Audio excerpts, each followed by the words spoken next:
Crystal Britt live in Bonne Terre outside of the prison here where the Missouri death chamber is. We are still waiting to find out if Lance Shockley has been executed for the crime that was committed in 2005. It has been carried out? Okay. Our photographer Morgan just checked with the highway patrol that is behind us, and we understand that the execution of Lance Shockley was just carried out. We literally just got that information delivered to us. Again, this was for the murder of Sergeant Carl Dwayne Graham Jr. in Van Buren. He was a highway patrol officer in the Carter County area, and he was murdered in 2005. So again, the late breaking news that we are just getting, that the execution here in Bonne Terre of Lance Shockley has been carried out. There were several efforts. In fact, you may be able to see from our camera that there were protesters here, and there are still protesters here, and I understand that they are probably about to deliver the news to them that this has been carried out as well. Again, you can find more information about this case by heading over to KFES12.com. At 6 p.m., in a sterile room in Bonne Terre, Missouri, the state prepared to end a life. For the family of Sergeant Carl Dwayne Graham Jr., this moment was the culmination of a 20-year wait for justice, a final somber answer to the grief that began with a gunshot in the dark. But outside the prison walls, a different question echoed, one that had followed this case from the very beginning. What happens when the machinery of death is set in motion by a story and not by proof? This is not a story about guilt or innocence. It is a story about doubt, and whether a man should die when so much of it remains. It all started on a dark road in November 2004. A truck crashes, and one man, Jeffrey Bayless, is dead. The driver, Lance Shockley, survives and flees the scene. That single act, running, sets everything in motion. The lead investigator assigned to the case is Sergeant Carl Graham, a respected officer of the Missouri State Highway Patrol. For the next 4 months, he builds a case against Shockley for leaving the scene of a fatal accident. It's a standard investigation, the kind of police work that happens every day across the country. On the afternoon of March 20th, 2005, in the quiet rural landscape of Carter County, Missouri, something was out of place. Several people driving near the home of Sergeant Carl Graham Jr. noticed a red Pontiac Grand Am parked oddly on the side of the road, just a few hundred feet from his residence. It was a detail that would later become a critical piece of the state's circumstantial case. Around 4 p.m., Sergeant Graham, a 37-year-old veteran of the Highway Patrol, finished his shift.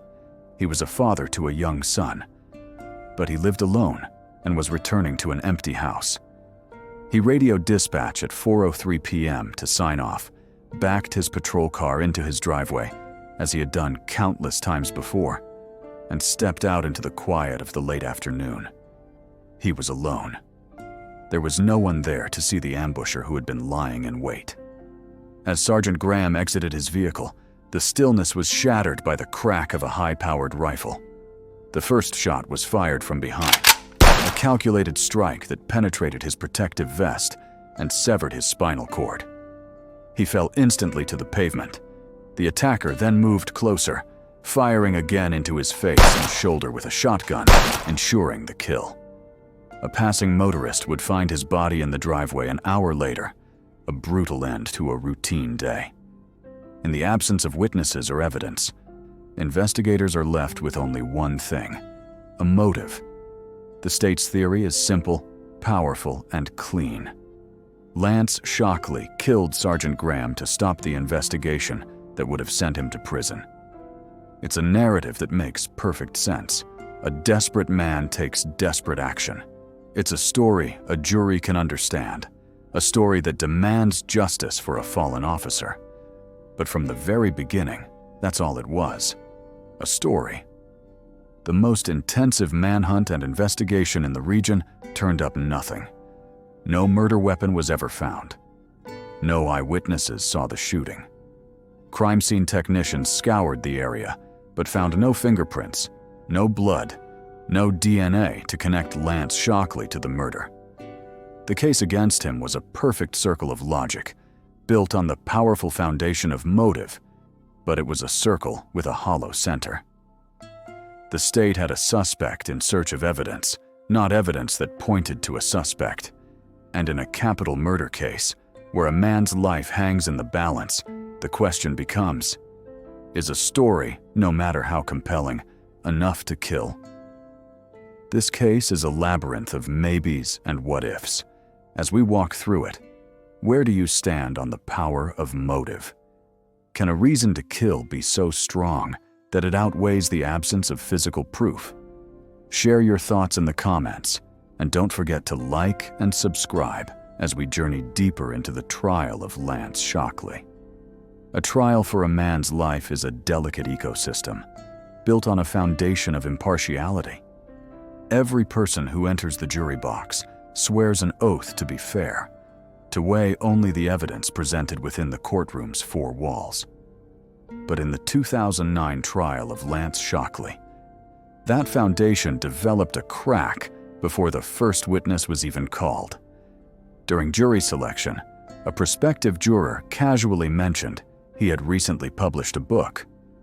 It was a passing comment, an innocuous detail in a long and tedious process.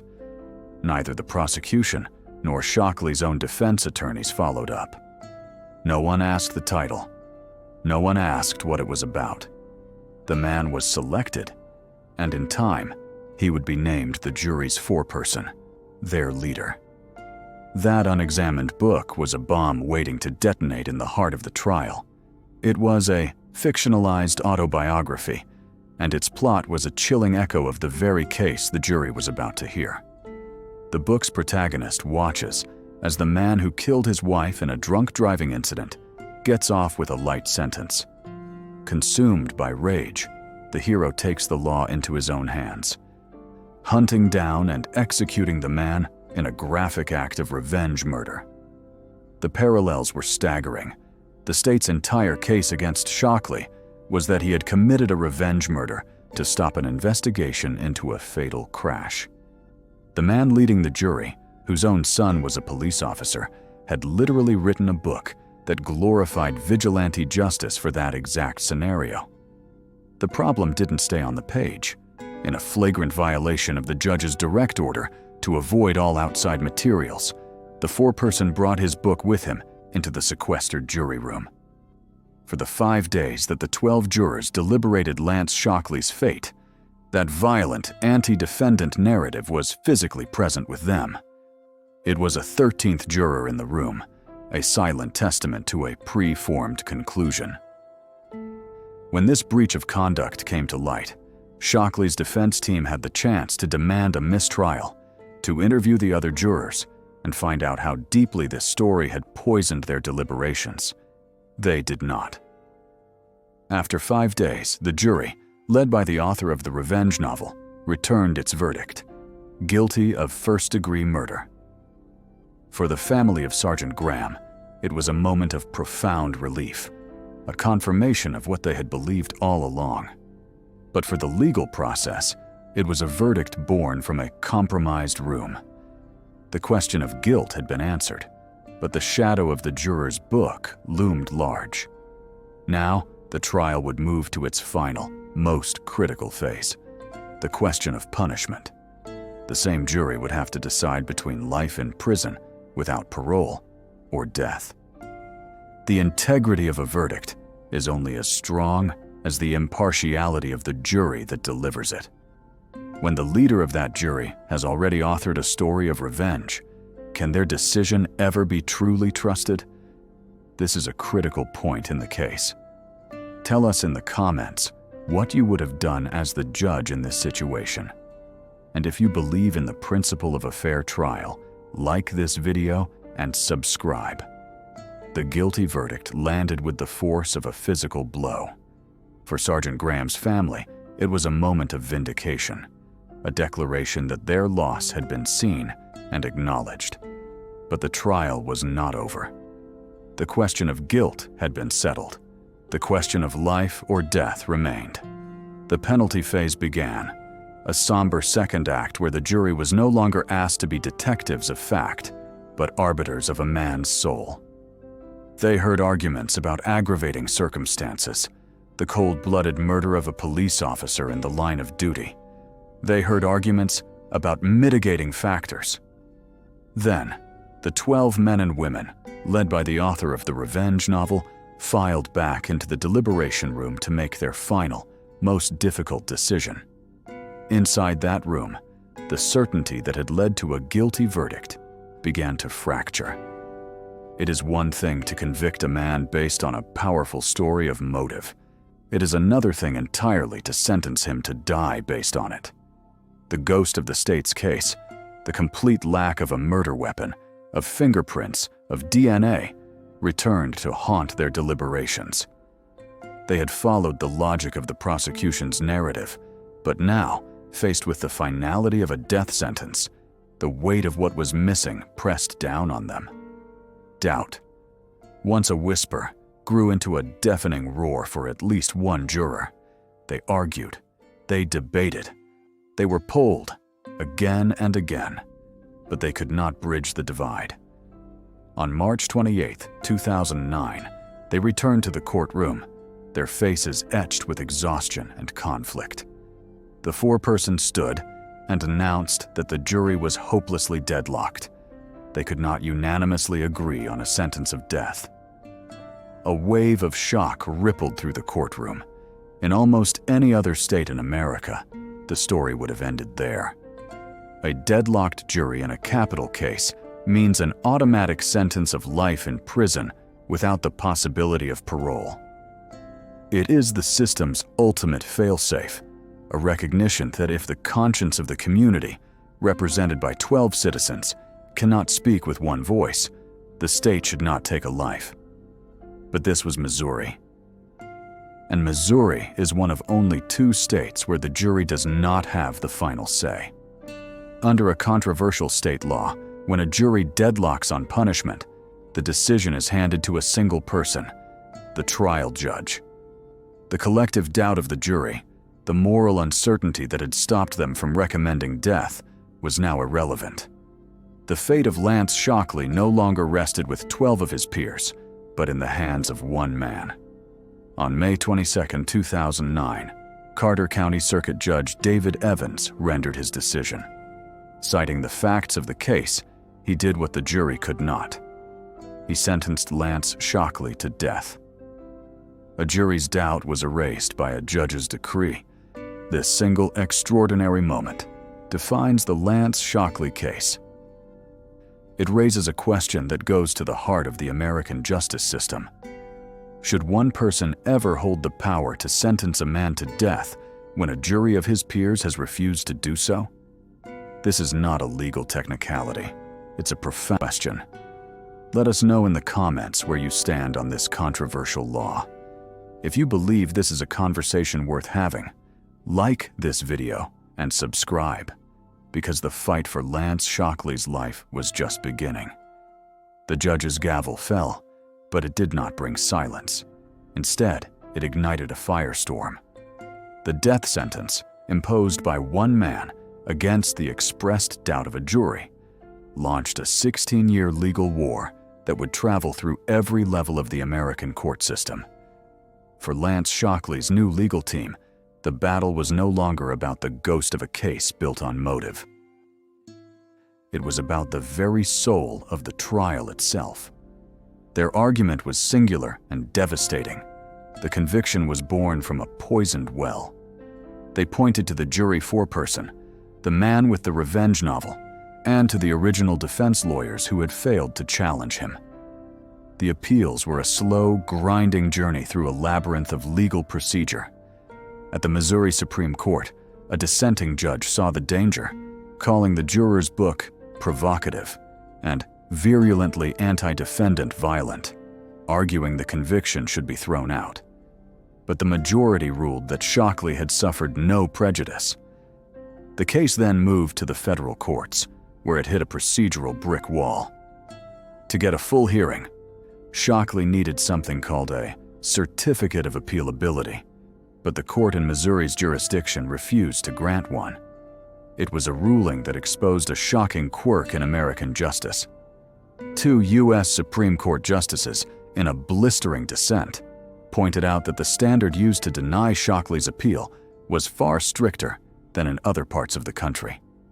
Had his case been tried almost anywhere else, they argued, he would have been granted a full appeal.